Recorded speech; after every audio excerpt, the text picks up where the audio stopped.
በካንሰር ታመምኩ።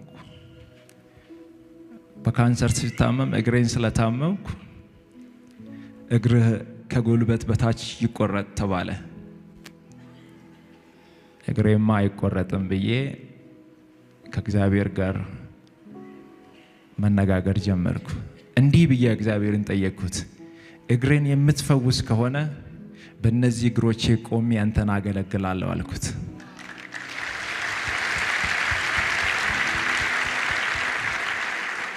እግዚአብሔር እግሬን እንዲሁ ነፃ ፈወሰው።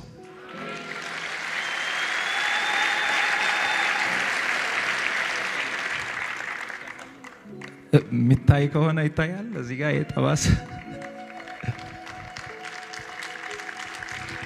ይሄኛው ቦታ ነው በካንሰር የታመምኩበትና ይሄኛው አሁን በስጋ ተሸፍኖ ደህና ነኝ። በዚህ እግር ዘላለሁ፣ እንቀሳቀሳለሁ፣ ይሰራለሁ።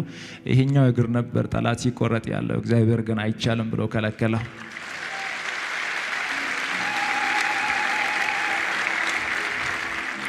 በዛ ሁሉ ፈተና ውስጥ እያለው በጣም የሚወዳት እንደ አይኔ ብሌን የምጠነቀቅላት በጣም ሚሳሳላት ታናሽ እህቴ ነበረች። የኔን ጃኬት ትለብሳለች፣ የኔን ሹራብ ትለብሳለች። በቃ እኔ የሚያደርገውን ነገር ነው የምትለብሰው። በጣም ነው የምወዳት፣ በጣም ነው በቃ ጥሩ ቦታ የሚሰጣት። እሷን በጣም ትወደኛለች። ቤተሰቤ በጣም በቃ ሁሉም ነው የምንወዳትና አንድ ቀን የሆነች የሻይ ቡና ብር ማዘር ሰታኝ፣ ያችን ሻይ ቡና ብር ይዤ የሆነ ሆቴል ላይ ቁጭ አልኩና ደወለች እኔ ጋር። ማሙሽ ነው የምትለኝ። ማሙሽ እንዴት ነህ ስትለኝ ደህና ነኝ አልኳት። ልብስ የለኝም እኮ ለምን አትገዛኝም አለች። ገንዘብ የለማ ልብስ ለመግዛትና ሆቴል ላይ ቁጭ ብያለሁ። ማዘር 100 ብር ሰታኝ ነበር፣ በደንብ አስታውሳለሁ ጊዜውንና ልብስ ግዛልኝ ስትለኝ የሆነ ልብስ የሚሰሩ ነጋዴ ጓደኞች ስለነበሩ ከነሱ በዱቤ ለመቀበል እሷን ላለማሳዘን ስል ምንም ችግር የለም እኔ የኔ እናት እዛ መሳላ ነኝ ብዬ ቀጠርኳት። ከዛ ትመጣለች ብዬ ጠበቅኩ፣ ትመጣለች ብዬ ጠበቅኩ፣ ትመጣለች ብዬ ጠበቅኩ። ለካ እሷ አርፋለች እና እግዚአብሔር ይመስገን፣ እግዚአብሔር ይመስገን። ይሄ ማራፏን ሰማውና ሆስፒታል ሮጬ ሲደርስ የነበረው ትንሽ ትንቀሳቀስ ነበረና እጄ ላይ አረፈች። ሌላኛው ፈተና ገጠመኝ ማለት ነው።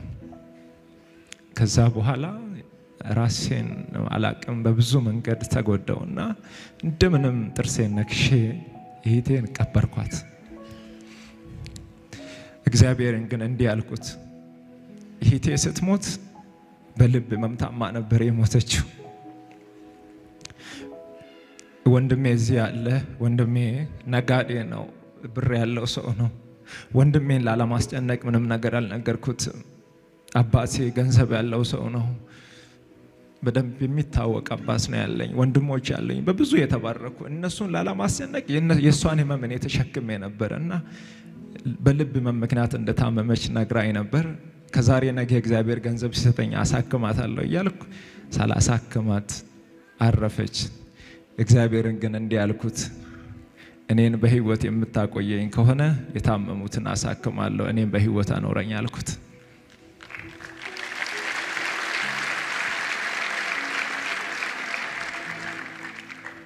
አንድ ግን ከኔ ያልተላቀቀ ከባድ ፈተና ነበር። በዛ ሁሉ መሃል ማጣት፣ አንገት መድፋት፣ ብቸኝነት፣ መራብ፣ መጠማት፣ መከፋት ከኔ ያልተለየም። ያ ሁሉ ፈተና ሲገጥመኝ ሁሉን ነገር ከጨረስኩ በኋላ አሁንም ለመመለስ በሰው ፊት መውጣት አልችልም። ኪሴ ባዶ ነው፣ ቤቴ ባዶ ነው፣ ህይወቴ ባዶ ነው። እግዚአብሔርን እንዲህ ማለት ጀመርኩት፣ ትላንት የሰጠኸኝ አንተ ነህ፣ ትላንት የባረከኝ አንተ ነህ፣ ሲሄድም እያየህ ነው። በነገር ሁሉ አንተ ትክክል ነህ። ከዚህ በኋላ አንድ ነገር ልለምን፣ አንድ ነገር ልጠይቅ። እግዚአብሔር አምላክ ሆይ በሰጭነት በረከት ባርከኝ። እግዚአብሔር ሆይ ኪሴ ሙሉ ይሁን።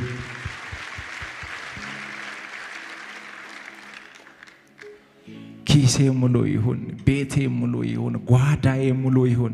አሁን ባርከኝ። ካልባረከኝ አልለቅህም፣ ካልባረከኝ አልለቅህም።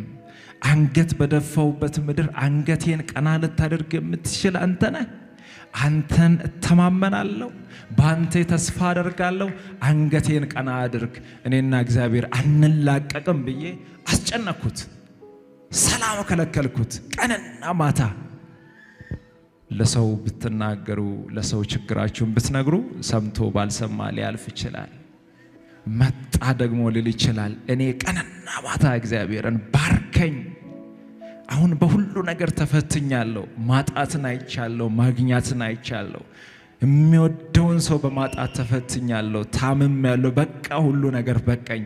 አሁን ከባረከኝ ለአንተ እኖራለሁ ብዬ እግዚአብሔርን አስጨነኩት፣ ሰላም ከለከልኩት።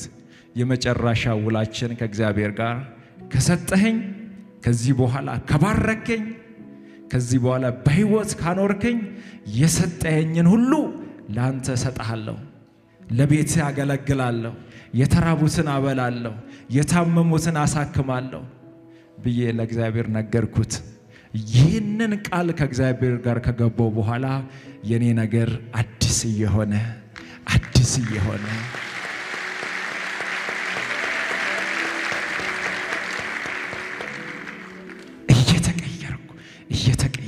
እየተቀየርኩ መጣሁ።